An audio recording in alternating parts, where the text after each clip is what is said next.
Hi everybody, I am back with a layout. Um, I really wanted to make a layout for this week because this weekend we had the showings of my paintings, and me and my brother we took this really cute selfie, and he does not photograph well. He always makes these really goofy smiles. Um, and this photo he actually looks like a normal kid. So I really wanted to do that and just write about how much I love my little brother. So I have started up with a white cardstock that I did some techniques on before, and then book page, some paper from the Maggie Holmes open book, a paper bag, and you couldn't see that, but I took it down and I just stitched around it, um, mostly because I wanted that the texture, and because I have that vellum that says together from the Maggie Holmes open book. And I think it's really hard to know how to adhere vellum to make it look good, but the sewing machine always works. So these breads I got off a sale, it sells all the time right now. Um, so I took one of those, and these thickers are from the open book as well. And I'm just going to take the words love and you.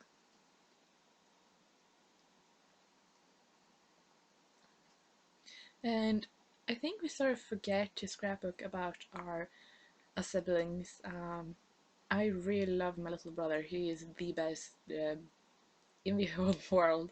I'm not kidding. And I just well, I haven't done anything really about, actually, just about saying I love you. Um, so yeah, I really just wanted to make a really pretty layout.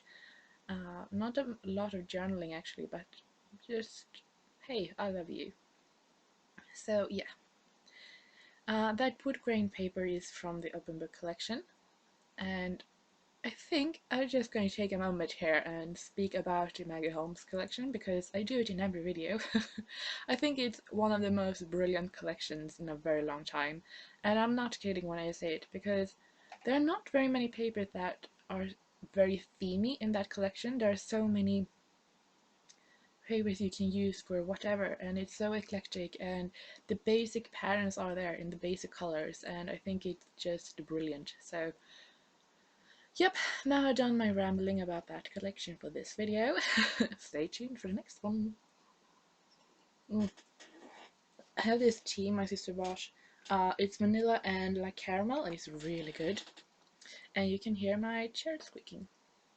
It's very professional, all of this. Yeah. Here I'm taking some white pearl flourish swirly thingies, and I used to be very shabby chic when I scrapbooked, but the latest I have sort of moved past from that.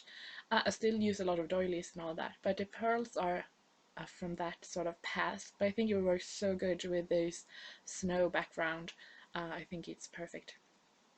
So I'm just going to cut off about 1.5 centimeters of one of the sides and the bottom, and that is because these papers have buckle because I have painted on it, and then I really want to have another paper to back it up.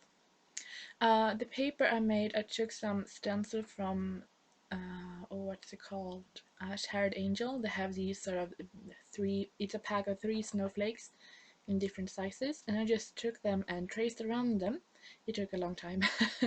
And then I took distress ink in weathered wood and just uh, painted around the snowflakes, and uh, I wanted to make sure that it wasn't like perfect. It would not be perfect with distress ink, and it's cardstock, so it's not watercolor paper. But I really wanted to make it look like it has a lot of depth, and paint over the lines and all that. You can't really see it here, but if you look like close-up pictures in the end, you will see that. So I'm really happy with that background. It took several hours, but it was so worth it. I will not do it again.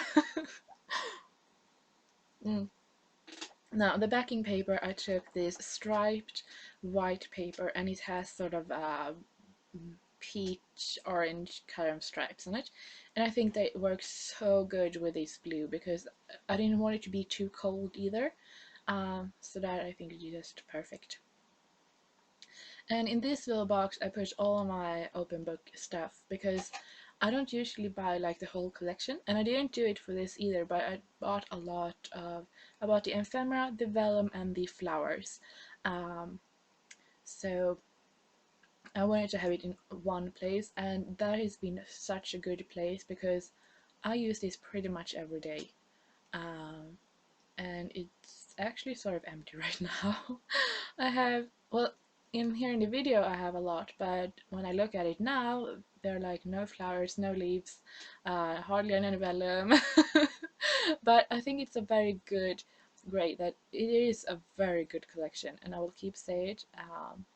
So Mega Holmes, good job. So here I'm just going to build a little bit around it to get a little bit more warmth and a little bit more interest, um, but without it looking like too messy and just like you have to paste a lot of things down. That little orange thing I put down before, it says my favorite moment, and it's the same sort of orange color as the background, so I really want that to have a bit more of that warm orangey peachy color, because it's a very cold background. It's a cold photo, and I did a bit of warmth to it. So, and we have a little pink on that little sort of photo wheel thingy, and I'm very technical describing all this. Yep. um, so yeah, and I'm really happy about how I worked with this collection, because I worked with it a lot of weeks now, a lot of weeks, several weeks now, as you know, and I haven't actually thought like, hey, I think it's really cute, I'm going to save it. I haven't actually had that thought. I have like, does it fit this project? Well, yes, then I'm going to use it. And if I love it that much, I can buy it again. And I just love that. So yeah, now I'm thinking about buying the whole thing all over again. So yeah. But like I said, this is by far my favorite collection all times, and I have been doing this for a long time. So here we have the finished layout. Oh, yep, here it is. I didn't journal too much. It's just about I love you, sort of. But I'm really, really happy with it.